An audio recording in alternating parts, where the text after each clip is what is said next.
আসসালামু আলাইকুম রহমতুল্লাহ নাহমাদুহু ওয়া নুসাল্লি আলা রাসূলিহিল কারীম আম্মা বাদ। আজকের এই দর্সে আমরা 361 নম্বর কায়দা থেকে আলোচনা করব। 361 নম্বর কায়দা হচ্ছে আল মাওয়াইদু বিসূরাতি তালিক তাকুনু লাযিমাতান। কোনো ওয়াদা যদি তালিকের সাথে আসে তখন সেটা কি হয়ে যায়? লাজিম হয়ে যায়। মিম জিম দ্বারা উদ্দেশ্য মাজাল্লাতুল আহকামিল আদলিয়া। উদাহরণস্বরূপ কেউ যদি আরেকজনকে বলে যে তুমি তার কাছে এই জিনিসটা বিক্রি করো, অমুকের কাছে এই জিনিসটা বিক্রি করো, সে যদি তোমাকে এর মূল্য না দেয় তাহলে আমি তোমাকে দিব। এমত অবস্থায় ক্রেতা যদি তাকে মূল্য না দেয় তাহলে তাকেই সে মূল্য দিতে হবে যে বলেছে। এটাই বলা হয়েছে যে 361 নম্বর কায়দায় আল মাওয়াইদু, কোনো চুক্তি, কোনো ওয়াদা বিসূরাতি তালিক যদি তালিকের সাথে হয়, শর্তের সাথে হয়, তা কোনো লাজিমাতান সেটা লাজিম হয়ে যায়। মিম জিম দ্বারা উদ্দেশ্য মাজাল্লাতুল আহকামিল আদলিয়া। মাজাল্লাতুল আহকামিল আদলিয়া থেকে এই কায়দা বা মূলনীতি গ্রহণ করা হয়েছে। 362 নম্বর কায়দা। 362 নম্বর কায়দা হচ্ছে আল মাওজুদু ফি হালাতি তাওয়াক্কুফি কাল মাওজুদি ফি আসলিহি। তাওয়াক্কুফ অবস্থায় যদি সেটা বিদ্যমান থাকে, ধরে নেওয়া হবে সেটা তার আসল অবস্থায় বিদ্যমান। কাফরদার উদ্দেশ্য উসুলুল কারখি।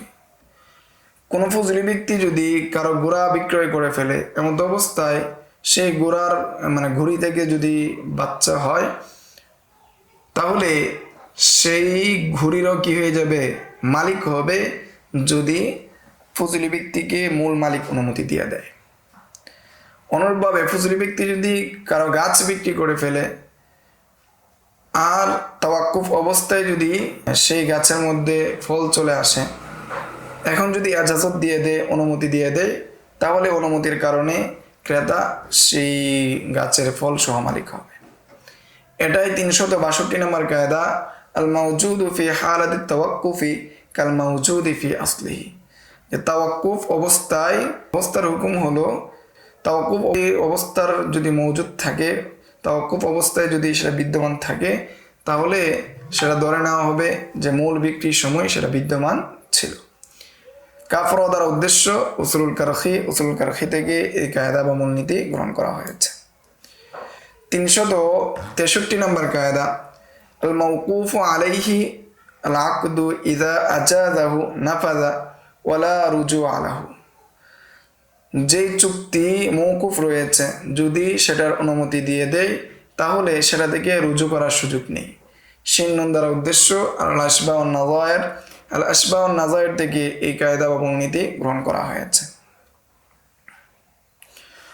এখন যদি ফজলি ব্যক্তি কোনো জিনিস বিক্রয় করে, এমত অবস্থায় মালিক যদি সেটার অনুমতি দিয়ে দেয় তাহলে সেটা কার্যকর হয়ে যাবে, পরবর্তীতে মালিক সেটা ফিরিয়ে আনতে পারবে না।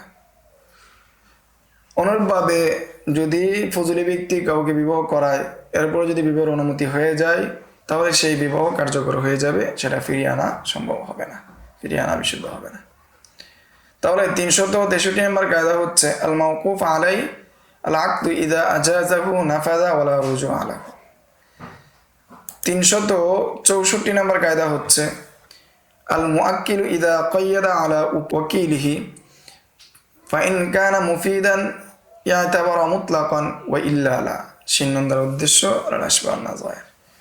মুআক্কিল, যে উকিল বানিয়েছে, সে যদি উকিলকে কোনো শর্ত যুক্ত করে, তখন সেই শর্ত যদি মুফিদ হয়, উপকারী হয়, তাহলে সেই শর্ত পালন করা আবশ্যক, সেই শর্ত পালন করা ওয়াজিব। আর যদি সেটা মুফিদ না হয়, উপকারী না হয়, তাহলে সেই শর্ত পালন করা আবশ্যক না। এই বিষয়ে পূর্বে দু ধরনের কায়দা অতিবাহিত হয়েছে।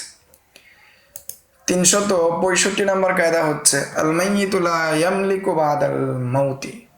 মৃত ব্যক্তি মৃত্যুর পরে কোনো জিনিসের মালিক হয় না। শিন নুন দ্বারা উদ্দেশ্য আল আশবাহ ওয়ান নাযায়ের। আল আশবাহ ওয়ান নাযায়ের থেকে এই কায়দা বা মূলনীতি গ্রহণ করা হয়েছে। যে কোনো ব্যক্তি যদি কোনো শিকারের জন্য ফাঁদ পাতে, এমত অবস্থায় ফাঁদ পাতার পরে যদি মৃত্যুবরণ করে, এমত অবস্থায় শিকার যদি ওই ফাঁদে লাগে তাহলে ওই শিকার ওয়ারিসদের জন্য হবে, কেননা মৃত ব্যক্তি সেই মৃত্যুবরণ করার পরে সেই কোনো জিনিসের কি হবে না, মালিক হয় না, মালিক হতে পারে না। এটি হলো 365 নম্বর কায়দা, আল মাইয়িতু লা ইয়ামলিকু বা'দাল মাউত। 366 নম্বর কায়দা, মিরাসু যাওয়িল আরহাম মা'খুযুন মিন হুকমিল আসবা ফি জামিল আহকাম। যাওয়িল আরহামের মিরাস সেটা গ্রহণ করা হয়েছে, সেটার বিধান গ্রহণ করা হয়েছে আসাবার হুকুম থেকে, আসাবার বিধান থেকে। সেটা সমস্ত আসাবার ক্ষেত্রে যে সমস্ত বিধিবিধান রয়েছে সেই সমস্ত বিধিবিধানগুলো তো যাওয়িল আরহামের ক্ষেত্রে প্রযোজ্য হবে। নুন দ্বারা উদ্দেশ্য তাসিসুন নজর, তাসিসুন নজর থেকে এই কায়দা বা মূলনীতি গ্রহণ করা হয়েছে। তো এখানে যাওয়িল আরহাম বা জুর রেহেম দ্বারা উদ্দেশ্য হলো নিকটাত্মীয়, জুল করবাতি মুতলাকান। শরীয়ভাবে বলা হয় এমন নিকটাত্মীয় যাদের জন্য মিরাসের কোনো অংশ কোরআনে বর্ণিত হয়নি, হাদিসে বর্ণিত হয়নি, এবং তারা আসাবাও নয়, তাদেরকে বলা হয় যাওয়িল আরহাম বা জুর রেহমি।